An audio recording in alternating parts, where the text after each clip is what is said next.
The snow fell relentlessly outside the frosted windows of my parents' house in suburban Chicago, blanketing the neighborhood in a deceptive peace. I stood in the kitchen, gripping a mug of hot cocoa that had long gone cold, staring at the twinkling Christmas tree in the living room where laughter echoed from my extended family. But when Jordan walked in, her cheeks flushed from the cold, carrying a wrapped gift under her arm, my heart seized. She looked at me with those piercing blue eyes, and in that instant, I knew the holiday facade was about to crack.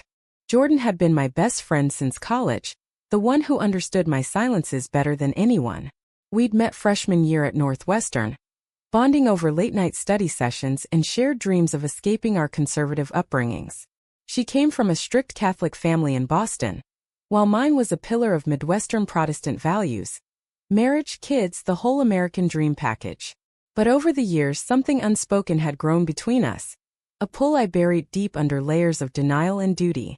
Now at 28, I was engaged to Mark, a kind but predictable accountant my parents adored.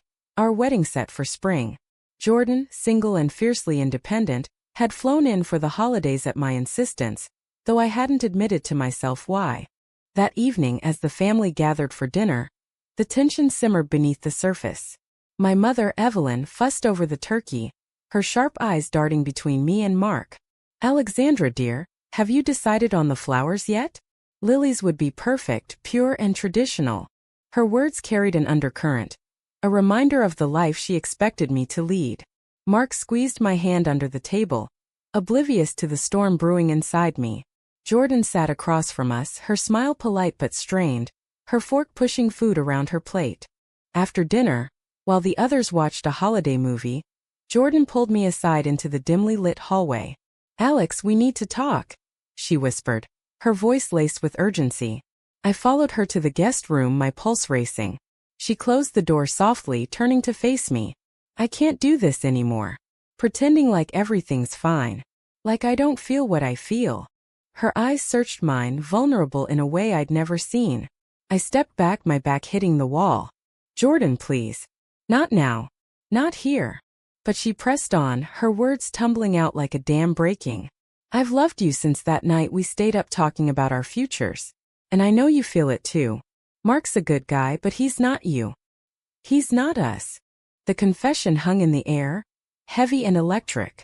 I wanted to deny it, to cling to the safety of my engagement ring glinting under the hall light. But memories flooded back. Stolen glances during road trips, the way her laugh made my world brighter. The ache when she dated someone else last year. "This isn't fair," I hissed, tears welling. "My family. They'd never understand.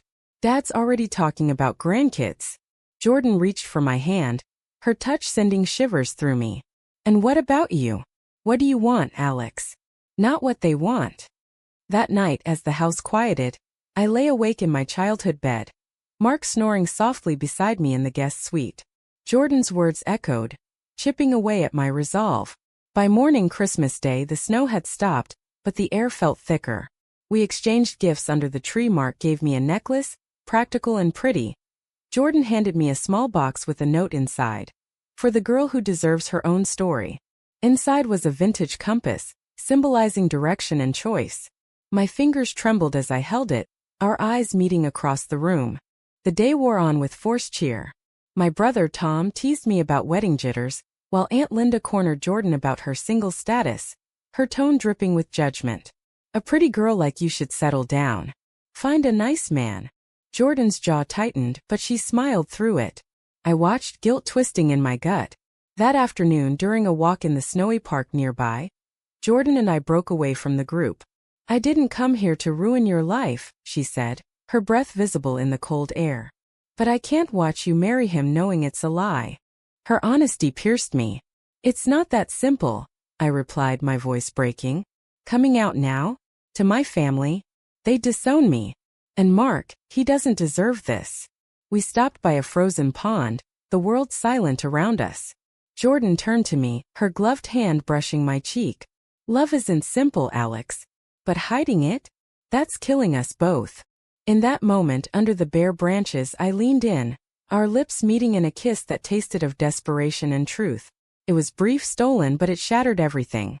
Pulling back, panic surged. "We can't. I whispered, glancing around. But the damage was done, the first crack in my carefully constructed life. That evening back at the house, Mark noticed my distraction. "You okay, babe? You seem off."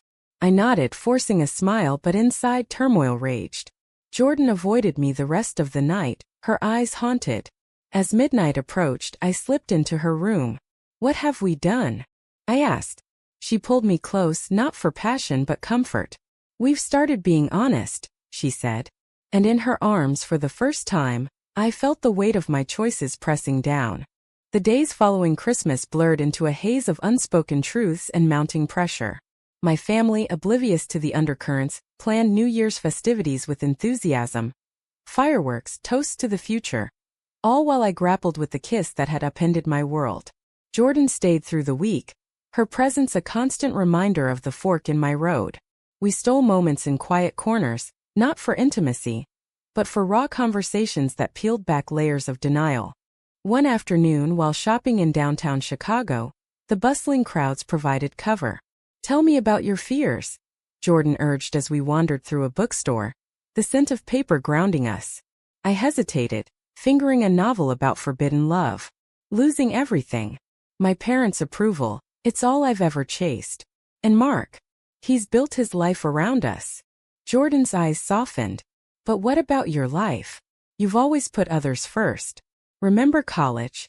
You wanted to write, to travel. Now you're settling for security." Her words stung because they rang true. That night back home, I overheard my parents talking. "Alex seems distant," Dad said. "Wedding stress, probably." Mom sighed. "As long as she sticks to the plan. Mark's perfect for her." The strain escalated when Tom, my protective older brother, sensed something off. During a family game night, he pulled me aside. "What's with you and Jordan? You two are acting weird." I laughed it off, but his suspicion lingered. Jordan, meanwhile, faced her own battles. She confided in me about her family's expectations, her mother's constant hints about settling down, her father's disapproval of her lifestyle choices. "I've been out to them for years," she said. "But it never gets easier. They pretend it's a phase." Her vulnerability drew me closer, making the pull undeniable. As New Year's Eve approached, Mark proposed a romantic dinner just for us, away from the family. At a cozy Italian restaurant overlooking the city lights, he raised a glass. "To us, Alex. To forever." His sincerity twisted the knife. I forced a smile, but my mind wandered to Jordan waiting back at the house. "Mark, do you ever wonder if we're rushing this?" I asked tentatively. He frowned. "Where's this coming from? We've talked about this." I backpedaled, blaming holiday fatigue, but the seed of doubt was planted. That night, the family gathered on the porch for fireworks. As colors exploded overhead, Jordan found me in the shadows. "I have to leave tomorrow," she whispered. "But I can't go without knowing where we stand." Her plea ignited a firestorm inside me. "I love you," I admitted, the words escaping like a confession. "But choosing you means betraying everyone else." She nodded, tears glistening. "Love always comes with a price. The question is, are you willing to pay it?" The next morning, as Jordan packed, the confrontation came. Mark walked in on us hugging goodbye, his face paling. "What's going on here?" he demanded. Jordan stepped back, but I froze. "It's nothing," I lied, but my voice wavered. Mark's eyes narrowed. "Nothing? You've been distant since she arrived. Is there something between you two?" The room spun. Jordan intervened. "Mark, this isn't about you. Alex needs time." But he turned to me, hurt flashing. "Tell me the truth, Alex." I crumbled. I have feelings for her. I'm sorry." The words hung like a death sentence. Mark staggered back, betrayal etching his features. "How long?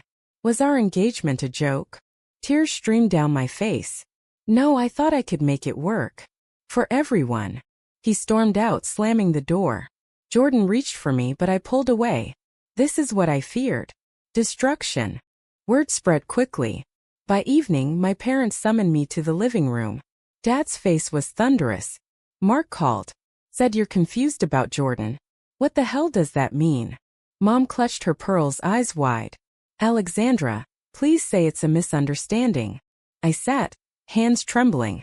It's not. I'm in love with her. I'm gay. The silence was deafening. Dad exploded. This is nonsense. You've been fine with Mark. This is that liberal college influence. Mom wept. What will people say? The church, our friends. Jordan stood by me, but the rift deepened. You can't throw away your life for this, Dad argued. Think about your future. I fired back, voice shaking. My future? Or yours? I've hidden who I am to please you. The argument raged, accusations flying. Betrayal, selfishness, moral failure. Jordan defended me, but it only fueled the fire. You're corrupting her, Mom accused.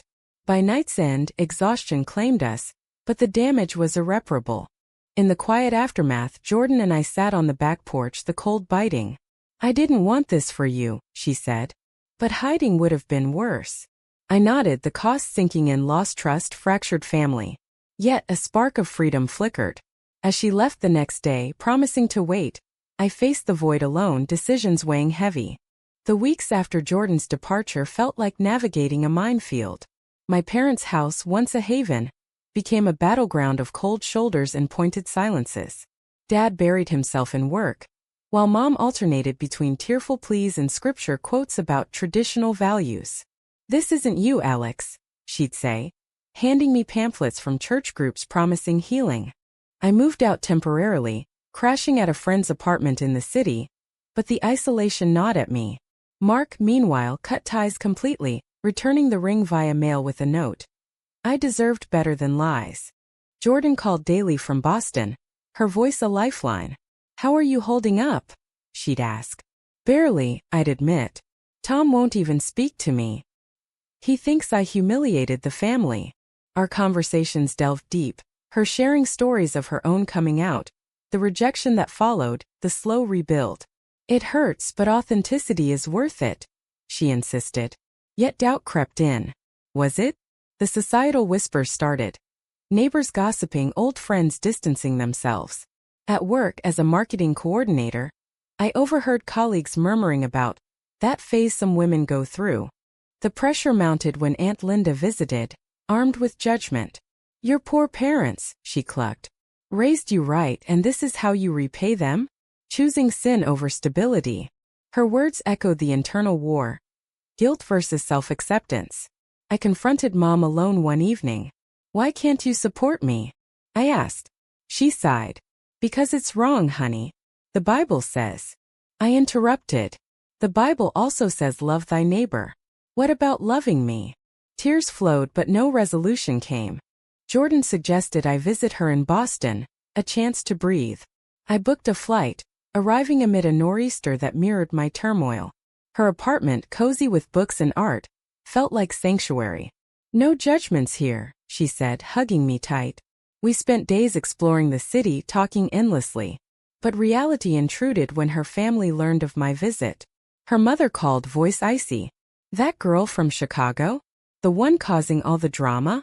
Keep her away from our family gatherings. The betrayal hit when Tom, in a misguided attempt to fix things, contacted Mark. They met, comparing notes, and Tom relayed it to me via text. Mark says you let him on. How could you? Rage boiled. Called Tom. You had no right. He shot back. You're tearing us apart. For what? A fling. The call ended in shouts, deepening the chasm. Back in Chicago, the confrontations escalated. Dad cornered me at a family dinner I foolishly attended. You've shamed us. Cancel the wedding invitations, people are talking. I stood my ground. This is who I am. If you can't accept it, that's on you. Mom intervened, sobbing. We're losing our daughter. The evening devolved into chaos, with accusations of selfishness and pleas for therapy. Jordan flew back, standing by me during a pivotal meeting with my parents. I love your daughter, she declared. Dad scoffed. Love? This is confusion. The debate raged, societal norms versus personal truth, family loyalty versus individual happiness. Jordan shared her story, the pain of her own family's partial acceptance. It humanized us, but Dad remained unmoved. Choose, Alex. Us or this path. The decision loomed, a moral tightrope. I chose truth, but the cost was steep. Strained relationships, lost friendships. Yet, in Jordan's eyes I saw possibility. We navigated the fallout together, her strength bolstering mine. One night, as we walked along Lake Michigan, waves crashing, she said, "We've paid dearly, but look at us free." I nodded, the weight lifting slightly. But awakening came with scars. Mark's final email accused me of betrayal, demanding reimbursement for wedding deposits. I paid, the financial hit a tangible reminder. Society's prejudices surfaced too. A coworker's snide comment, a church friend's unfollow. The drama intensified when Jordan's ex, Sarah, resurfaced, jealous and vindictive, spreading rumors online about our affair. We faced it head-on, but the emotional toll mounted. Through it all, our bond deepened, forged in fire. Actions spoke louder. Jordan quitting a job that didn't align with her values, me pursuing writing again. Decisions carried consequences, but they led to growth. As spring approached, the wedding date a ghost, I reflected on the path not taken. The hurt lingered, but so did hope. Spring bloomed in Chicago, but my life remained in winter's grip. The fallout from my choices rippled outward, testing every relationship. Jordan moved to be closer, renting an apartment nearby, her commitment a beacon amid the storm. "We're in this together," she assured, but doubts whispered. Had I traded one cage for another? Family tensions peaked at Easter brunch, a tradition I couldn't skip. Dad barely acknowledged me, while Mom's eyes held quiet accusation. Tom arrived late, his wife in tow, the air thick with unspoken words. Midway through, he exploded. "You've ruined everything, Alex. Mark was like a brother. Now he's gone because of your whatever this is." Jordan, seated beside me, gripped my hand. "It's love, Tom. Same as yours." He laughed bitterly. "Don't compare. This isn't normal." The table fell silent, forks clattering. I rose, voice steady. "Normal? According to who? I've spent years pretending. No more." The walkout left wounds festering. Tom texted apologies later, but trust was fractured. Society's lens sharpened too. Invites to events dried up, whispers at the grocery store. One day, a former friend confronted me at a cafe. "How could you do this to your family? It's selfish." Her words echoed the internal critic I'd battled. Jordan helped quiet it. "They're projecting their fears," she said. But the moral dilemmas gnawed. Was my happiness worth their pain? Betrayals compounded when Jordan's family intervened. Her father called, demanding she end this nonsense. "That girl's using you to rebel," he claimed. Jordan hung up, shaken. "They've never fully accepted me. Now this." We argued that night, her wanting to cut ties, me urging reconciliation. "Family's everything," I said. She countered. "Not if they poison us." The clash revealed cracks. Her independence clashing with my need for harmony. A turning point came via work. My boss, sensing distraction, pulled me aside. "Personal issues affecting performance?" I confided partially, and surprisingly she supported. "Love who you love. Focus on you." It sparked awakening.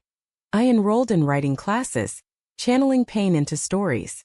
Jordan encouraged it, but her own sacrifices mounted, turning down a promotion in Boston to stay. Confrontations with Mark resurfaced when he sued for emotional distress, a desperate bid. The lawyer's office was sterile, his eyes cold. "You lied for years," he accused. I apologized sincerely.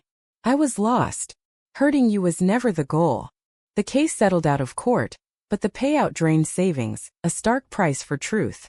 Societal prejudice hit harder at a pride event Jordan dragged me to. Amid rainbows and cheers, a protester shouted slurs, his sign decrying family destruction. It triggered flashbacks, parents' rejection, friends' abandonment. Jordan pulled me away. "Their hate isn't ours." But that night, vulnerability surfaced. What if they're right? What if I'm wrong? I confessed. She held me. "Doubt's part of it. But living authentically? That's right." The drama crested when Mom suffered a health scare. A minor heart episode from stress, she claimed. At the hospital, guilt crushed me. "This is because of me," I whispered to Jordan outside.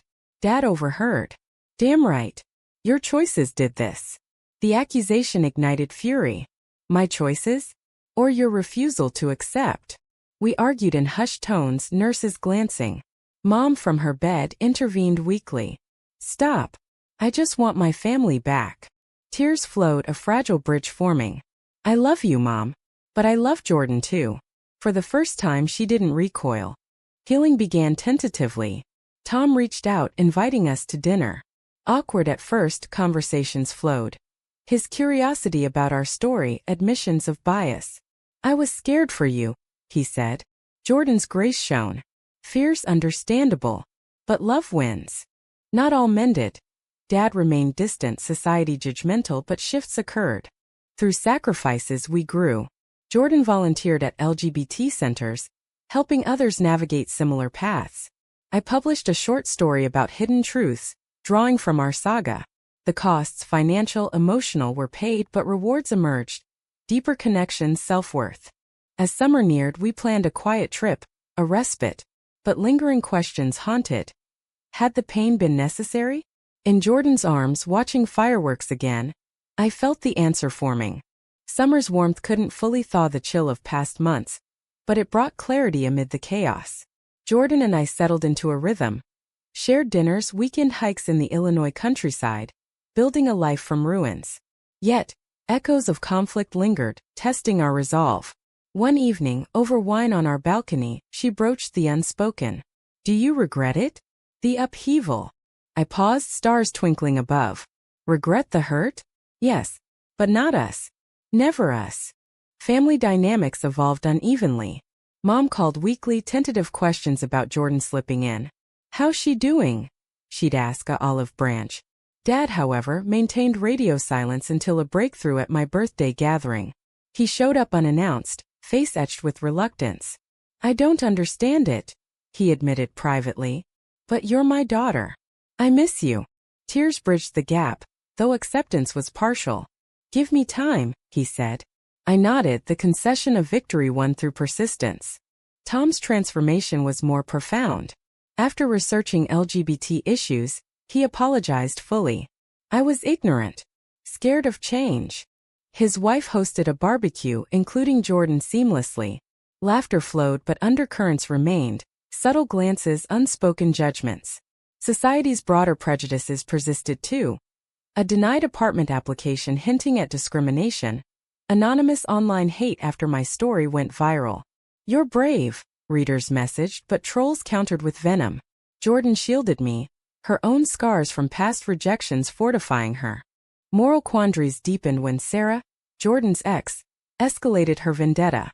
She contacted my parents, spinning tales of manipulation. Jordan's using her, she claimed. Mom wavered, calling in panic. Is this true? The betrayal stung, Sarah's jealousy fueling lies. We confronted her via video call. Why? Jordan demanded.